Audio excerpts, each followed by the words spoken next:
Jordan and Mario looked now that they're kind of getting back some running practice? They've actually looked like they haven't missed a day.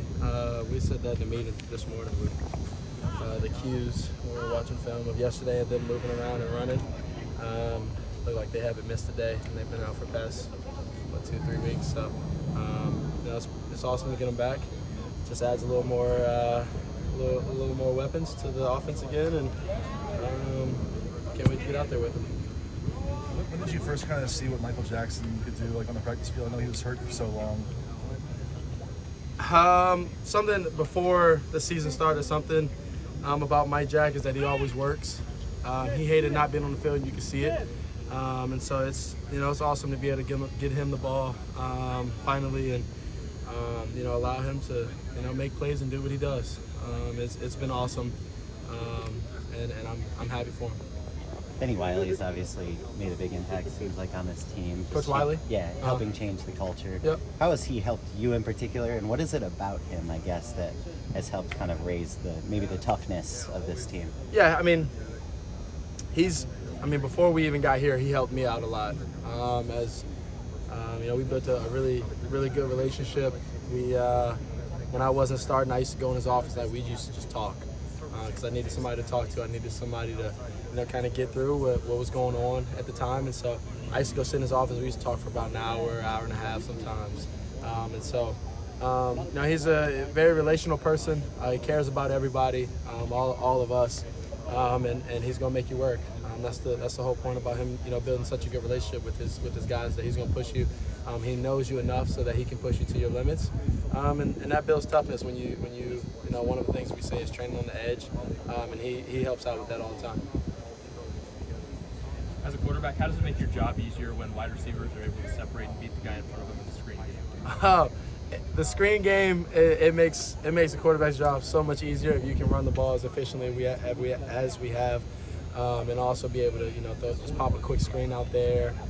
It allows, as people will say, for some trick plays, which is just a regular play for us. It allows for possible screens and screen and goes or anything like that. And then also in the play action game, it overall just helps, especially when you can run the ball as efficiently as we can. On the long touchdown to Michael Jackson, do you think he was going to get out of that and beat his guy and go all the way to the end zone? Mike Jack, he actually did it today on a quick screen that we did. He broke a tackle and went down the sideline. So I expected a Mike Jack. He's a hard, aggressive runner, and like I said, very happy for him.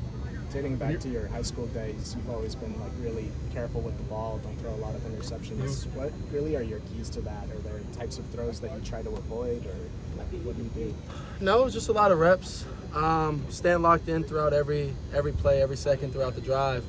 And watching a lot of film also helps. Coach Riley, he does a good job with helping out with that. We talk throughout the whole game. Either if it's as we say, a bad drive, we don't go and get any points, or we go and get 3 points or 7 points. We talk, and so it's just a connection that me and Coach Riley has. It's a connection with this whole offensive line, and then also the whole wide receivers and running back group. That we do a really good job of being consistent, and that's something that we're working on. Trying to be consistent. That's one of the main things that, as a quarterback, that you want to be, is consistent. So if I can be consistent overall, as a leader, as a passer, it helps out the team in other ways. So turn the ball over is one of the main ways that you can help your team lose a game. So it's one of the biggest things that I like to focus on. I like trying to put my wide receivers in the best position possible to go catch the rock. Do you feel like there's anything you've learned about yourself this season since transferring to SC? Anything that I've learned about myself since transferring to SC? There's a lot more that I don't know, and that I'm itching to know. Whether that's how I can lead better, how I can play better and not have, like we just talked about, the one interception. How I can my play fakes. How I can just overall be better as a player and as a leader. That's one of the main things. Let's do one more. What are your thoughts on the matchup with Colorado? I mean, they've struggled really badly this season on defense. What do you see there and kind of the opportunity that's there for you? Colorado, their record might not show up, but they haven't given up on the season yet. Those guys are still out there fighting, and so, we're not going to take anyone lightly. We're going to give that team respect, and we're going to go out there and play our game, regardless of how they're feeling or what they're thinking or how they think they're going to come out or anything like that. We're going to go play our game. Like I said, they're not a team that's giving up. They're still playing hard and still fighting. Thank you, Caleb. Awesome. Thank you. Thank you.